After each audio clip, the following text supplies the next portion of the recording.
Hello friends, very warm welcome in this session. आज हम बात करेंगे फोटोसिंथेसिस प्रोसेस के बारे में। तो फोटोसिंथेसिस होता क्या है? एक्चुअल में फोटोसिंथेसिस की बात यदि आप करते हो तो क्या होता है, फोटोसिंथेसिस में क्या होता है कि जो आपका क्या है सोलार एनर्जी जो होता है, जिसको आप लाइट एनर्जी क्या कहोगे, आप उसको लाइट एनर्जी जिसको कहा जाता है, उसका क्या किया जाता है, लाइट एनर्जी को कन्वर्ट किया जाता है किसमें, केमिकल एनर्जी में। किसमें कन्वर्ट किया जा रहा है? केमिकल एनर्जी में। कौन सी प्रोसेस के थ्रू? आपकी फोटोसिंथेसिस के थ्रू क्या किया जा रहा है, आपकी लाइट एनर्जी जो है उसको कन्वर्ट किया जा रहा है केमिकल एनर्जी में। तो जो ओवरऑल जो प्रोसेस देखा जाता है आपका किसका, फोटोसिंथेसिस का ओवरऑल प्रोसेस ये है कि जो लाइट एनर्जी जिसको आप सोलर एनर्जी कह रहे हैं, उसको क्या किया जाता है, ट्रैप किया जाता है। और उस ट्रैपिंग के लिए कुछ ना कुछ क्या होते हैं, सिस्टम जो होता है वो प्रेजेंट होता है आपके प्लांट सेल में। तो यदि आप बात करते हो प्लांट सेल की, तो प्लांट सेल के पास स्पेसिफिक क्या होता है, एक ऑर्गेनल जो होता है वो प्रेजेंट होता है। इसको क्या कहते हो आप? जिसको आप कहते हो फोटोसिंथेसिस। तो ये क्या है आपका जिसको आप कहते हो क्लोरोप्लास्ट। तो यहाँ पर क्या है, ये जो हाउस है जहाँ पर क्या होना है, एक्चुअल में क्या होने वाली है, आपकी फोटोसिंथेसिस की जो प्रोसेस होती है वो होती है। तो देखते हैं फ्रेंड्स, यदि आप बात करते हो आपके क्लोरोफिल की, क्लोरोफिल जो मॉलिक्यूल होता है वो कहाँ प्रेजेंट होता है?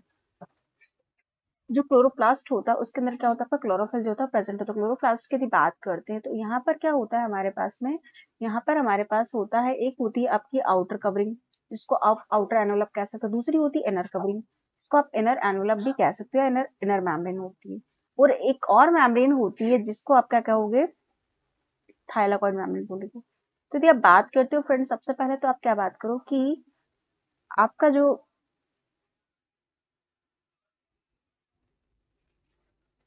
क्लोरोप्लास्ट होता है उसकी यदि आप बात करते हो, तो क्लोरोप्लास्ट में क्या होता है कि हमने क्या कहा कि ये क्या है, आपकी आउटर कवरिंग। इसको आपने क्या बताया कि ये है आपका आउटर कवरिंग, या फिर इसको बोलोगे आप आउटर मेम्ब्रेन बोलोगे, या सिंपली आप इसको OEM आउटर एनवलप मेम्ब्रेन से भी डिनोट कर सकते हो। तो अंदर वाला जो है इसको बोलोगे आप इनर मेम्ब्रेन बोलोगे, आप इसको क्या बोलोगे, आप इनर मेम्ब्रेन, या फिर कह सकते हैं इसको क्या कह सकते हैं, इनर एनवलप मेम्ब्रेन कह सकते हैं। तो IEM से भी इसको आप डिनोट कर पाओगे। और बीच में जैसा कि स्पेस दिखाई दे रहा है, ये क्या है आपका पेरिप्लाज्मिक स्पेस है, पेरिप्लाज्मिक स्पेस। जैसे कि आपका माइटोकॉन्ड्रिया जो होता है वहां प्रेजेंट होता है, या फिर क्या कह सकते हैं इसको इंटर मेम्ब्रेन स्पेस भी कह सकते हैं। अब अंदर की तरफ जो प्रेजेंट होता है, ये जो आपको स्टैक्स दिखाई दे रहे हैं, ये क्या है आपका स्टैक जो दिखाई दे रहे हैं, इसको पूरा स्टैक को कहा जाता है ग्रैनम कहा जाता है। क्या कहा जाता है इसको? ग्रैनम कहा जाता है। और कहीं कहीं आपको दिखाई दे रहा होगा कि ये जो ग्रैनम्स हैं ये कहीं ना कहीं दूसरे ग्रैनम से क्या है, अटैच दिखाई दे रहे हैं आपको। तो ये जो पूरा का पूरा प्रोसेस यहाँ से यहाँ तक हम बताएंगे, ये क्या है आपका, इसको यदि आप इस प्रोसेस को यदि इतने रीजन को यदि आप बोलते हो, यदि ये रीजन यदि देखा जाए तो ये क्या है आपका, ये कैसा रीजन है, आपका अप्रेस्ड रीजन है। और अप्रेस्ड रीजन है तो मतलब क्या है, अप्रेस्ड रीजन में क्या होता है आपका, जो फोटो सिस्टम होता है ना, PS2 फोटो सिस्टम 2 जो होता है वो प्रेजेंट होता है। अब वही बात करते हैं कि ये रीजन जो है, ये रीजन क्या है आपका, स्ट्रोमेला लैमिनी। ये क्या है आपके स्ट्रोमा लैमिली वाला क्या है, ये स्ट्रोमा लैमिली जो प्रेजेंट है वो प्रेजेंट है। यहाँ पर भी आपके थायराइड मेम्ब्रेन जो क्या हो रही है, एक्सपांड हो रही है। इस रीजन को आप क्या बोलेंगे, इसको आप बोलेंगे नन अप्रेस्ड रीजन। इसको क्या कहेंगे आप, नन अप्रेस्ड रीजन। और नन अप्रेस्ड जो रीजन होता है वहां पे कौन प्रेजेंट होता है, आपका फोटो सिस्टम 1 जो होता है वो प्रेजेंट होता है। तो किसकी बात हुई, आपके क्लोरोप्लास्ट की बात हुई। अब क्लोरोप्लास्ट में इसका क्या होता है, इसका खुद का DNA भी प्रेजेंट होता है, जिसको आप क्या कहते हो, इसका खुद का क्या है, DNA प्रेजेंट है, इसका खुद का जीनोम प्रेजेंट है। और स्पेसिफिकली इसके जीनोम को कहा जाता है प्लास्टोम। क्या कहा जाता है इसके जीनोम को? प्लास्टोम से रिप्रेजेंट किया जाता है। अब ये जो रीजन है जिसको हम क्या कह रहे हैं, स्ट्रोमा कह रहे हैं, इसको क्या कहेंगे आप, स्ट्रोमा कहोगे। ये क्या है आपका पूरा स्ट्रोमा। अब स्ट्रोमा को से बताने का मेरा मीनिंग क्या है, स्ट्रोमा में क्या होने वाली है, हमारा जो फोटोसिंथेसिस का प्रोसेस, आप उस रिएक्शन को 2 कैटेगरी में कैटेगराइज कर सकते हो। एक होता है आपका लाइट रिएक्शन, जो कि कहाँ पे होता है, आपकी थाइलाकॉइड की मेम्ब्रेन पे। जो थाइलाकॉइड्स हैं ये क्या है आपका, थाइलाकॉइड है। इसकी मेम्ब्रेन पे क्या होता है आपका, लाइट रिएक्शन जो होता है, लाइट रिएक्शन जो होता है वो उसकी प्रोसेस जो होगी वो ऑपरेट होगी। दूसरा क्या है आपका स्ट्रोमा, स्ट्रोमा में क्या होने वाला है आपका डार्क रिएक्शन जो होता है ना, डार्क रिएक्शन, डार्क रिएक्शन जो होगी वो प्रोसीड करेगी। कहें आप डार्क रिएक्शन जो होती है वो स्ट्रोमा में रन करती है। अब सवाल ये है कि जो क्लोरोप्लास्ट है हमारा, यदि आप क्लोरोप्लास्ट की बात कर रहे हो तो ये प्रेजेंट कहाँ होती है, आपकी लीफ होती है, जो प्लांट की लीफ होती है उसमें क्या होता है, क्लोरोप्लास्ट जो होते हैं मीजोफिल सेल्स में क्या होती है, प्रेजेंट होती है। तो मीजोफिल सेल जो होती है वो रिच होती है, एनरिच होती है किससे, आपके क्लोरोफिल के मॉलिक्यूल से। अब यदि आप क्रॉस सेक्शन किसी एक क्या ले सकते हैं, थाइलाकोइड का यदि लेती हूँ तो थाइलाकोइड जो होता है कुछ इस तरीके से आपको दिखाई देगा। थाइलाकोइड का ये क्या है, ल्यूमन वाला पार्ट है, ये क्या है इसका, ल्यूमन है, और ये क्या है इसका, स्टोमा को फेसिंग करने वाला पार्ट है। तो देखा जाए तो थाइलाकोइड जो होता है इसके इसी के ऊपर क्या होने वाले हैं, इसके ऊपर आपके कुछ प्रोटीन्स जो होते हैं, कैरियर प्रोटीन जो है वो प्रेजेंट होने वाले हैं। यहाँ पर क्या होता है आपका PS1 है, फोटोसिस्टम PS2, इस तरीके से क्या होने वाले, अरेंज्ड होने वाले हैं। यहाँ से क्या होने वाले, अरेंज्ड होने वाले हैं। यदि आप बात करते हो फ्रेंड्स, सबसे पहले किसकी बात करेंगे, यदि हम बात करते हैं इसके आउटर मेम्ब्रेन की। आउटर मेम्ब्रेन हमने क्या बोला, आउटर मेम्ब्रेन को आप OEM से रिप्रेजेंट कर रहे हो। आउटर मेम्ब्रेन की यदि खासियत बताते हो तो ये कैसी होती है, इसका यदि ओरिजिनेशन यदि जानते तो ये कैसी होती है, यूकैरियोटिक ओरिजिन की होती है। कैसी होती है, यूकैरियोटिक। मीन्स कि यहाँ पर जो लिपिड्स प्रेजेंट होंगे वो लिपिड्स वही प्रेजेंट होंगे जो कि यूकैरियोटिक जो मेम्ब्रेन होती है वहां पर पाई जाती है। हम सब जानते हैं, क्या जानते हैं फ्रेंड्स, कि माइटोकॉन्ड्रिया और जो आपका क्लोरोप्लास्ट है वो कैसा है, एक एंडोसिम्बायोटिक एसोसिएशन होता है, उससे क्या है, इनका प्लांट सेल में क्या हो गया, एस्टैब्लिशमेंट हो गया, एंडोसिम्बायोटिक रिलेशनशिप देखने को मिला था। अब जो यूकैरियोटिक क्या है, इसका ओरिजिनेशन है किसका, आउटर मेम्ब्रेन का। तो आउटर मेम्ब्रेन जो होती है इसमें क्या होता है, दो टाइप के लिपिड पाए जाते हैं। एक तो न्यूट्रल लिपिड, जिसको आप क्या कहते हो, जिसमें आप देखते हो तो क्या होता है, गैलेक्टोलिपिड से क्या होती है, रिच होती है। गैलेक्टोलिपिड को भी हम दो कैटेगरी में क्या कर सकते हैं, यहाँ पे कैटेगराइज कर सकते हैं। जो आपके गैलेक्टोलिपिड्स है उनको भी क्या कर रहे हो आप, यहाँ पर दो कैटेगरी में कैटेगराइज कर सकते हैं। तो हम किसकी बात कर रहे हैं, हम बात कर रहे हैं फ्रेंड्स किसकी, आपके आउटर मेम्ब्रेन की। किसकी आउटर मेम्ब्रेन, किसकी, हम क्लोरोप्लास्ट की आउटर। अब यहाँ सारी मेम्ब्रेन्स के बारे में चर्चा करने से मतलब क्या है, देखो इसका रीजन आपको पता चल जाएगा। हमारे पास क्या है, ये हमारा आउटर मेम्ब्रेन। आउटर मेम्ब्रेन की हम क्या कर रहे हैं, डिटेल में चर्चा कर रहे हैं। तो आउटर मेम्ब्रेन जो होता है, हमने बोला क्या कि ये एनरिच होता है किससे, गैलेक्टोलिपिड से।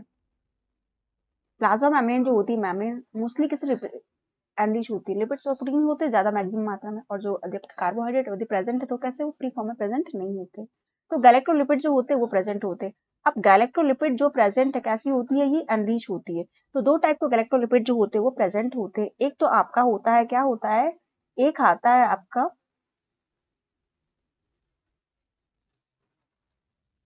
एक जो गैलेक्टोलिपिड है उसको कहा जाता है, क्या कहा जाता है उसको, उसको आप कहेंगे, क्या कहेंगे फ्रेंड्स, उसको आप, उसको कहेंगे आप मोनो गैलेक्टोसाइल। क्या कहेंगे उसको, मोनो गैलेक्टोसाइल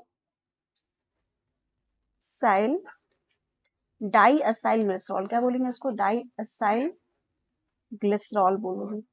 जो दूसरा लिपिड प्रेजेंट है, गैलेक्टोलिपिड ही है वो कैसा है, वो डाई गैलेक्टोसाइल है। कैसा है ये, डाई गैलेक्टोसाइल डाई असाइल ग्लिसरॉल है। ये किसकी बात कर रहे हैं आप, आउटर मेम्ब्रेन की। और एनायनिक लिपिड जो होता है वो भी प्रेजेंट होता है। एनायनिक जो लिपिड है वो भी प्रेजेंट है। कौन सा एनायनिक लिपिड प्रेजेंट है, दो टाइप के एनायनिक लिपिड जो होते हैं वो प्रेजेंट है। एक तो जो होते हैं सल्फर कंटेनिंग होते हैं, इसको हम बोलेंगे सल्फो क्यूनोवो डाई असाइल ग्लिसरॉल। ये कैसे, आपके एनाइन मींस इन पे क्या है, नेगेटिव चार्ज जो होता है वो प्रेजेंट होता है। दूसरा क्या है आपका, फॉस्फोग्लिसरॉल है। दूसरा क्या है आपका, फॉस्फोग्लिसरॉल है। ये भी क्या होता है, ये भी नेगेटिव चार्ज बियर करता है। और एक टाइप का और जो होता है, क्या कह सकते हैं आप उसको, लिपिड पाया जाता है जिसको आप क्या कहते हो, फॉस्फेटिडाइल कोलिन। जो कहाँ प्रेजेंट होता है, फॉस्फेटिडाइल कोलिन। ये कहाँ प्रेजेंट होता है, आपके आउटर लीफलेट ऑफ क्लोरोप्लास्ट।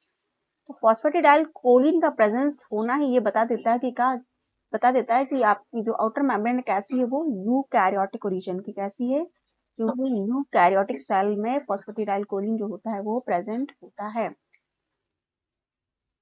क्या बताते थे कि यूकैरियोटिक ओरिजिन की है। तो आउटर मेम्ब्रेन की हमने बात कर ली, हमने क्या करी आउटर मेम्ब्रेन की। यदि आप बात करते हो क्या लिपिड टू प्रोटीन रेशो यदि देखते हो, लिपिड टू प्रोटीन रेशो यदि आप देखते हो, तो लिपिड जो होता है वो मोर प्रेजेंट होता है एज कम्पेयर टू प्रोटीन। तो 3:1 का रेशो जो होता है वो आपको यहाँ पर देखने को मिल जाता है। अब हम बात करेंगे किसकी फ्रेंड्स, हम बात करेंगे आपकी सेकंड मेम्ब्रेन है। जो सेकंड मेम्ब्रेन कौन है आपकी, आपके सेकंड मेम्ब्रेन जिसको आप इनर मेम्ब्रेन कह रहे हो, इनर मेम्ब्रेन को IEM जो कि एनवेलप है उससे हम बता रहे हैं। इसमें क्या होता है कि लिपिड और जो प्रोटीन का रेशो होता है अप्रोक्सीमेट इक्वल होता है। कैसा होता है यहाँ पे, अप्रोक्सीमेट इक्वल होता है। एक बात और, ये जो आपकी आउटर मेम्ब्रेन है वो फिजिकल बैरियर की तरह काम करती है। और एक और इम्पोर्टेंट चीज आपको ध्यान में ये रखनी है, क्या आउटर मेम्ब्रेन, एक और इम्पोर्टेंट चीज रखनी है कि इसके आउटर मेम्ब्रेन पे क्या होती है, कैसी होती है, फ्रीली परमिबल होती है स्मॉल मॉलिक्यूल। क्यों क्यों क्यों परमिबल होती है, बिकॉज क्यों प्रेजेंस होता है यहाँ पर, क्या होता है एक चीज प्रेजेंट होती है जो कि आपकी माइटोकॉन्ड्रिया में देखने को मिलती है। क्या होता है यहाँ पे, जो पोरिन प्रोटीन होता है ना, पोरिन चैनल जो होता है, पोरिन चैनल जो होता है वो प्रेजेंट होता है इसके आउटर मेम्ब्रेन। इससे क्या होता है, जो स्मॉल मॉलिक्यूल होते हैं वो क्या होते हैं, आसानी से क्या कर सकते हैं, पास हो जाता है क्रॉस द प्लाज्मा मेम्ब्रेन। और दूसरी बात कि यदि आप बात करते हो प्रोटीन के टारगेटिंग की, तो प्रोटीन की यदि टारगेटिंग की बात करते हो तो आपकी इनर जो आउटर मेम्ब्रेन उस पर प्रोटीन टारगेटिंग भी जो होती है वो आसानी से हो जाती है, और पोस्ट ट्रांसलेशनली उसका फिर क्या मॉडिफिकेशन भी हो जाता है आराम से। लेकिन यदि आप बात करते हो इनर मेम्ब्रेन में, इनर मेम्ब्रेन में क्या होता है फ्रेंड्स, एक तो कैसी होती है, यदि आप इसकी बात करते हो, एक तो इसको कहा जाएगा क्या कि ये कैसी होती है, सेलेक्टिवली परमिबल होती है। सेलेक्टिवली क्या होती है, ये परमिएबल होती है, सेलेक्टिवली परमिएबल होती है।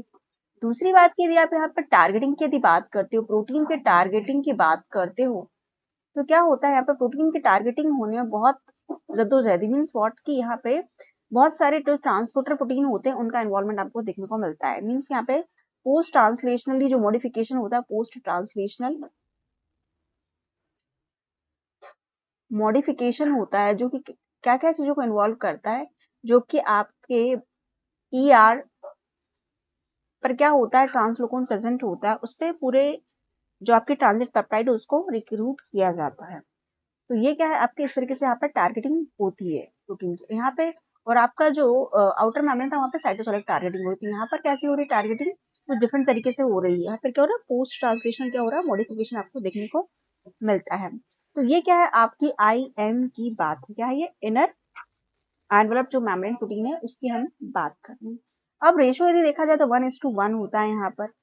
अब लेकिन हम बात करते हो, जब आप बात करोगे किसकी फ्रेंड्स, जब आप बात करते हो आपकी थाइलाकॉइड मेम्ब्रेन, तो हमने क्या देखा कि ये आपका आउटर कवरिंग है, ये आपका इनर कवरिंग। तो इनर कवरिंग में क्या होता है कि यही इनर कवरिंग जो होती है वो पिंच ऑफ होती है, टूट टूट के गायब आते हैं, छोटे छोटे वेसिकल्स का फॉर्म करती है।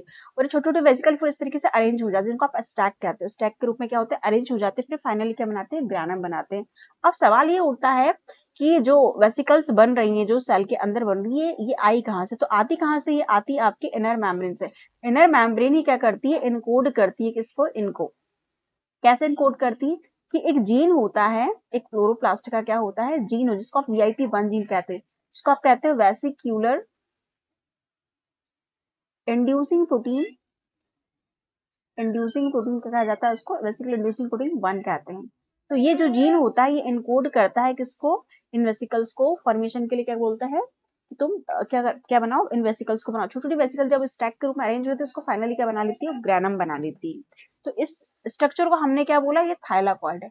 तो थाइलाकॉइड की यदि आप बात करते हो, इसकी मेम्ब्रेन पर जो क्या लिपिड्स पाए जाते हैं वो कैसे होता है, रिजेंबल करते हैं किससे, इससे। क्यों रिजेंबल क्यों नहीं करेंगे, बिकॉज यही तो टूट टूट के आप छोटे छोटे वेसिकल के फॉर्म में क्या बना रही है, आपके थाइलाकॉइड्स को जनरेट कर रही है, इसलिए रिजेंबलनेस शो होती है।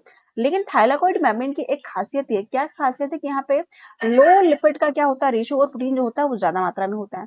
मतलब 3:1 के रेशो में क्या होता है, लिपिड और प्रोटीन और लिपिड जो होता है वो क्या होता है, पाया जाता है। मीन्स की 1:3 का रेशो, मतलब यहाँ पे लो लिपिड जो होता है, लो लिपिड जो होता है वो प्रेजेंट होता है, और प्रोटीन का कंसंट्रेशन ज्यादा होता है, क्योंकि होना भी चाहिए। रीजन की यहाँ पर क्या है, लॉट्स ऑफ जो है यहाँ पर ट्रांसपोर्टर जो है वो लगे हुए हैं।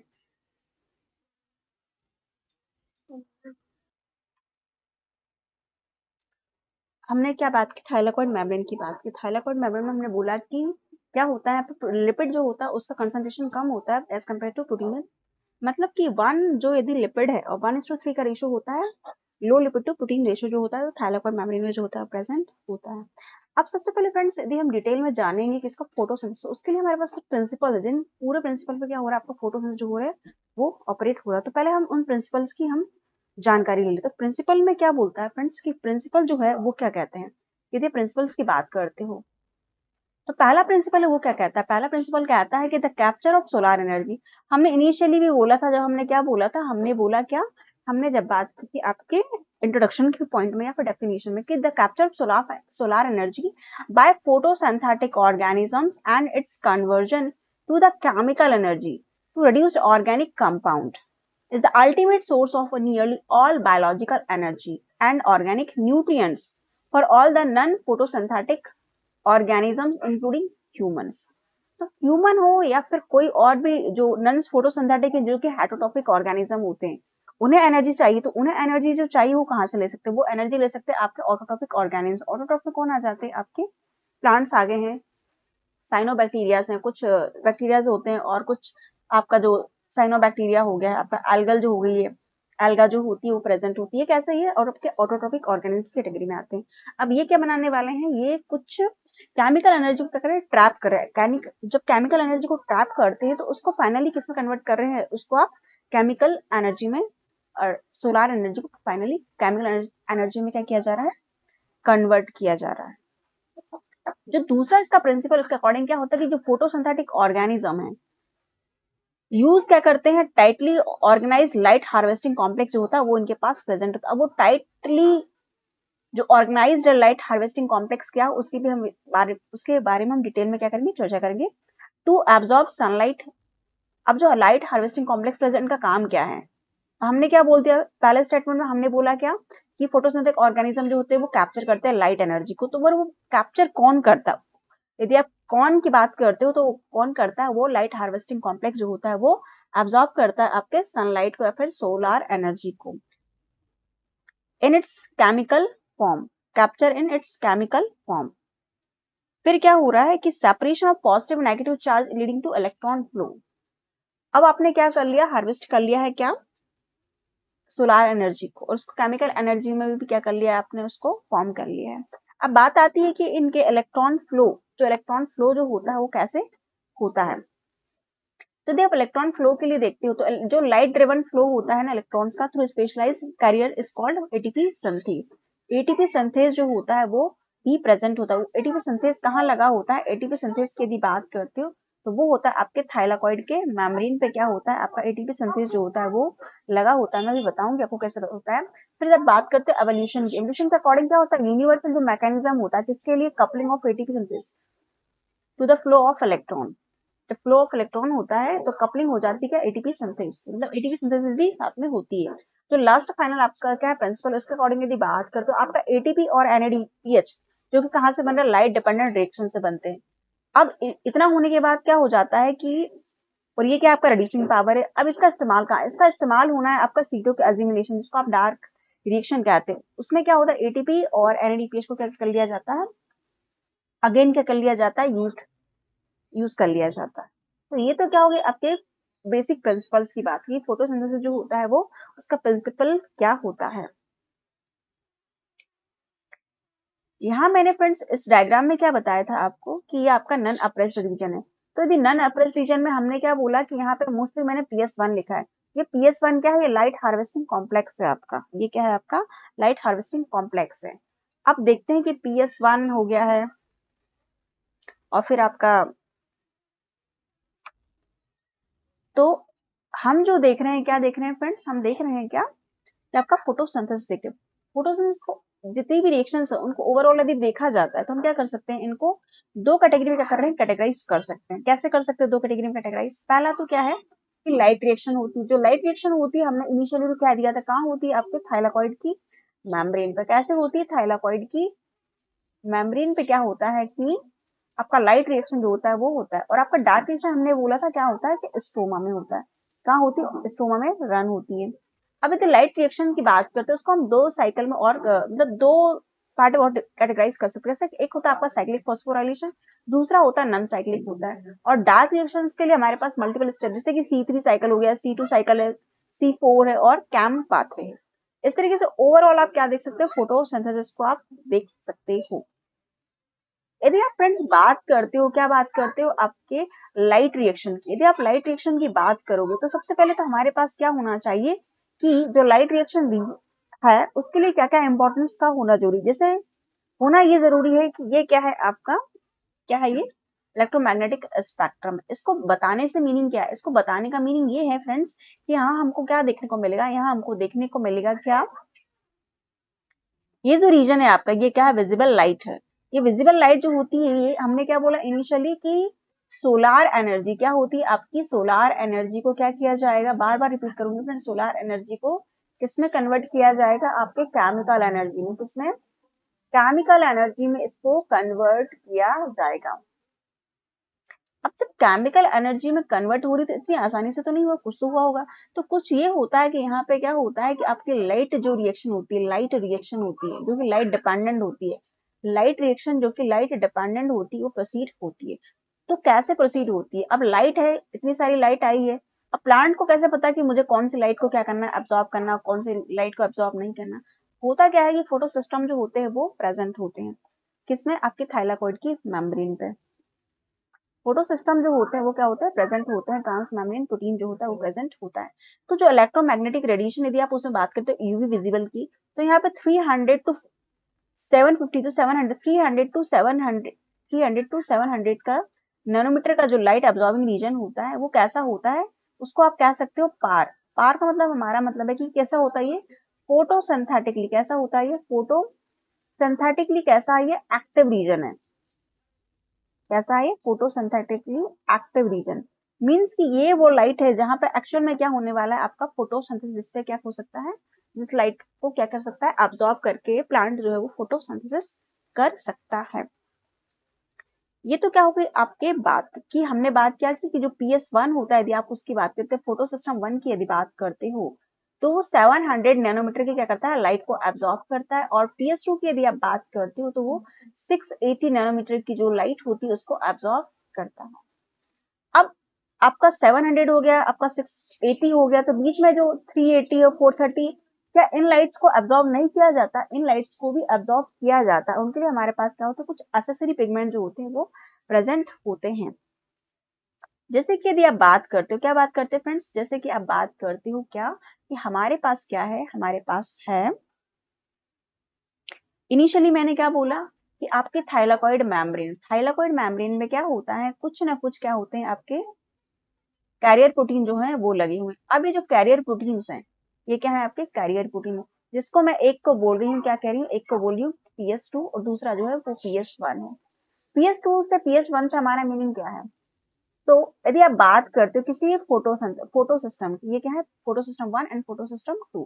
तो यदि फोटो सिस्टम की बात करते हो, फोटो सिस्टम जो मेनली क्या होता है, कंपोजिट क्या करता है, मेनली इसका कंपोजिशन क्या होता है, जो फोटो सिस्टम होता है, एक तो उनमें क्या होता है कि रिएक्शन सेंटर जो होता है, रिएक्शन सेंटर जो होता है वो प्रेजेंट होता है, एक रिएक्शन सेंटर जैसी चीज होती है, मैं बताऊंगी क्या होता है, वो होता है। दूसरा चीज क्या होता है कि इनमें क्या होता है, एंटीना पिगमेंट प्रेजेंट होते हैं।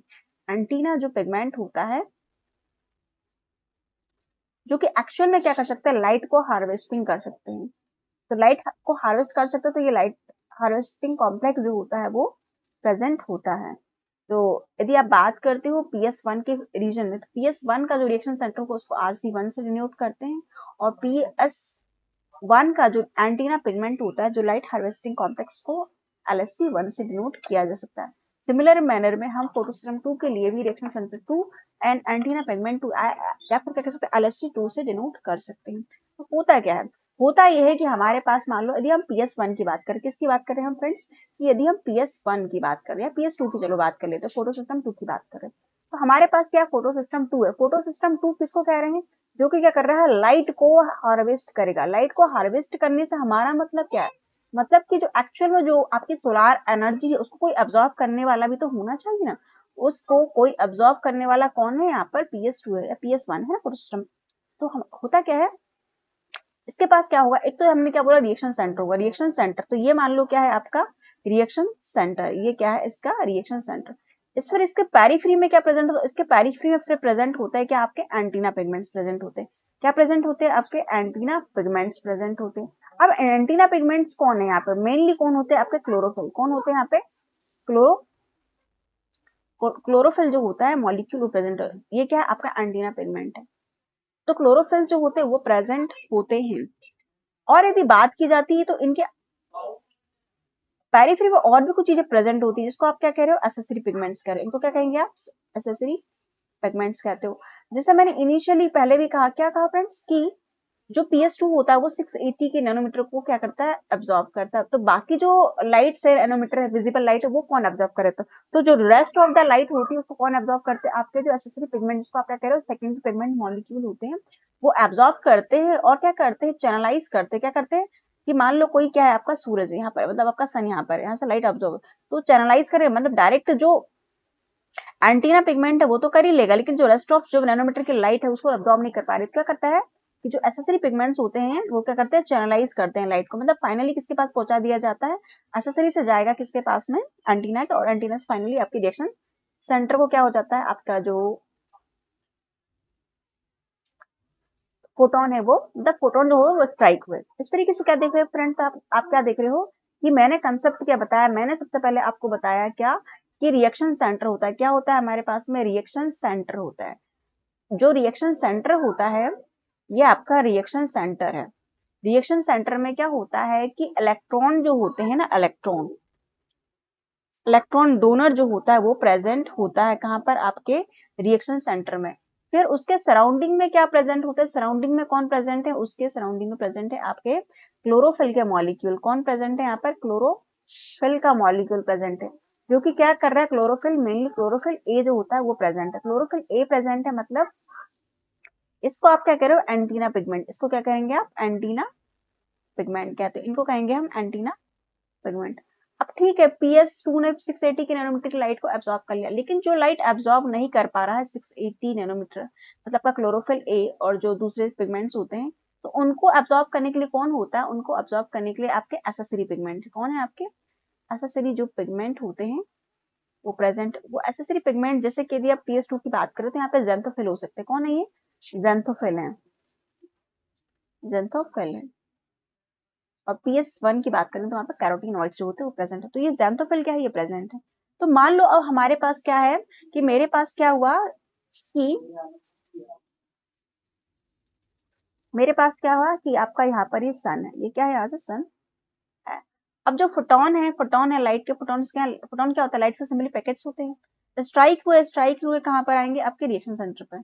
तो जो 680 नैनोमीटर की लाइट है ना, उसको तो क्या करेगा, डायरेक्टली एब्जॉर्ब कौन कर लेगा, आपका क्लोरोफिल मॉलिक्यूल जो कि PS2 में प्रेजेंट है, मतलब एंटीना पिगमेंट जो है वो एब्जॉर्ब कर लेगा। लेकिन जो रेस्ट ऑफ लाइट है, जैसे कि आपने 300 टू 700 बोला, 300 टू 680 नैनोमीटर, अब जो इधर वाली लाइट है जो 300 है, 400, 500, इसको कौन एब्जॉर्ब करेगा, उसके लिए हमने क्या बोला, हमारे पास कौन होते हैं, एसेसरी पिगमेंट जो होते हैं, वो क्या करते हैं, टीथर करते हैं, मींस की चैनलाइज कर देते हैं, यहाँ गया, यहाँ से फिर यहाँ पर रिएक्शन सेंटर पर जाता है। इसके बाद क्या होता है फ्रेंड्स, इसके बाद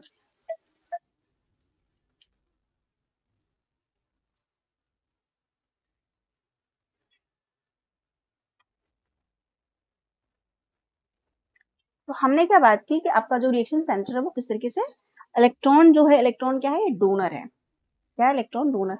और इलेक्ट्रॉन डोनर की तरह यहाँ पे जो काम करने वाला है, यदि आप उसकी बात करते हो तो कौन है वो मॉलिक्यूल, वो है कौन आपका, हम बात किसके, PS2 की बात करते तो कौन है यहाँ पर, H2O जो होता है ना, H2O का मॉलिक्यूल क्या है, यहाँ पे इलेक्ट्रॉन डोनेट करेगा। कैसा है ये, इलेक्ट्रॉन डोनर है, कौन, H2O का मॉलिक्यूल। कितने इलेक्ट्रॉन को डोनेट करेगा, 2 इलेक्ट्रॉन्स को डोनेट किया जाता है, 2 इलेक्ट्रॉन्स को क्या किया जा रहा है, यहाँ पर डोनेट किया जा रहा है फ्रेंड्स। अब जैसे कि हुआ क्या कि ये हमारे पास क्या है, हमारे पास एक सेकंड, वाटर मॉलिक्यूल है मेरे पास, क्या है, वाटर मॉलिक्यूल है, वाटर मॉलिक्यूल है आपके पास में। जब वाटर मॉलिक्यूल स्प्लिट होता है, मतलब अपने इलेक्ट्रॉन्स को डोनेट करेगा, तो हमारे पास कितने, एक तो 2 प्रोटॉन्स होंगे, 2 इलेक्ट्रॉन रिलीज होंगे, और हाफ आपकी क्या हो रही है, ऑक्सीजन का मॉलिक्यूल जो है वो प्रोड्यूस होगा। इसको सिंप्लीफाई करने के लिए और हम कह सकते हैं कि 2 वाटर मॉलिक्यूल ले लें और क्या हो रहा है कि 4 इलेक्ट्रॉन जो हो रहे हैं वो जनरेट होंगे। 4 इलेक्ट्रॉन है, 4 प्रोटॉन 4 इलेक्ट्रॉन, और आपका एक ऑक्सीजन का मॉलिक्यूल क्या है यहाँ पर प्रोड्यूस होता है। तो प्लांट का तो मीनिंग क्या था कि इसको इलेक्ट्रॉन चाहिए थे, तो इसने अपने वाटर मॉलिक्यूल से वाटर से ले लिए, लेकिन साथ में क्या होगा, साइमल्टेनियसली ऑक्सीजन मॉलिक्यूल भी जो है वो प्रोड्यूस कर दिया। ऑक्सीजन जो है बहुत ही क्या है आपका, क्या है, ये इसका प्रोडक्ट है, बहुत ही इंपॉर्टेंट है किसके लिए, हमारे जो कि एरोबिकली हम क्या कर रहे हैं, रेस्पायरेट कर रहे हैं। तो यदि देखा जाए फ्रेंड्स, तो हमने क्या देखा, PS1। हम क्या कह रहे हैं, बार बार बोलेंगे कि जो फोटो सिस्टम्स होते हैं, फोटो सिस्टम का इंपॉर्टेंस क्या है, फोटो सिस्टम जो है वो फंडामेंटल है, फंडामेंटल रोल इनका कहाँ पर है, फंडामेंटल रोल इनका, कि फंडामेंटल रोल वहां पर है जहां पर क्या किया जाएगा, जो सोलार एनर्जी को हम कह रहे थे ना कि सोलार एनर्जी को ट्रैप किया जाता है। तो जो सोलार एनर्जी को जो ट्रैप करने का काम कर रहा है वो कौन है आपका, वो आपके फोटो सिस्टम्स होते हैं। वो क्या कर सकते हैं, आपके सोलर एनर्जी को ट्रैप करते हैं, और ट्रैप करते हैं। और उसमें कौन कौन सा देखा हमने, जो PS1 देखा और PS2 देखा। PS1 में आपका RC1 प्रेजेंट होता है, LHC1 प्रेजेंट होता है, और यहाँ पे RC2 मीन्स रिएक्शन सेंटर 2 और लाइट हार्वेस्टिंग कॉम्प्लेक्स 2। एक्चुअल में जो लाइट को हार्वेस्ट करने वाला, मतलब एक्चुअल में जो लाइट को एब्जॉर्ब करने वाले हैं वो कौन है, ये यही मॉलिक्यूल्स है। यदि ये मॉलिक्यूल नहीं है तो फिर लाइट को एब्जॉर्ब करेगा कौन, और लाइट यदि एब्जॉर्ब नहीं होती, मतलब सोलर एनर्जी यदि एब्जॉर्ब नहीं हो रही, तो उसको ट्रांसफॉर्म कैसे किया जाएगा, आपके केमिकल एनर्जी। तो फोटो सिस्टम्स का बहुत ही इंपॉर्टेंट रोल है फ्रेंड्स, किसमें, आपके फोटोसिंथेसिस में। यदि आपको ये चीज समझ में आ जाती है तो आपके लिए क्या होगा, आगे जो प्रोसेस होने वाली है बहुत आसानी से समझ में आ जाएगी। तो अभी के लिए तो हम क्या करते हैं, इस स्लाइड में इतना ही रखते हैं, नेक्स्ट स्लाइड में हम आगे इसका देखेंगे। तो तब तक के लिए फ्रेंड्स क्या करें आप, थोड़ा वेट करें हमारे नेक्स्ट लेक्चर को अपलोडिंग के लिए। Thank you friends.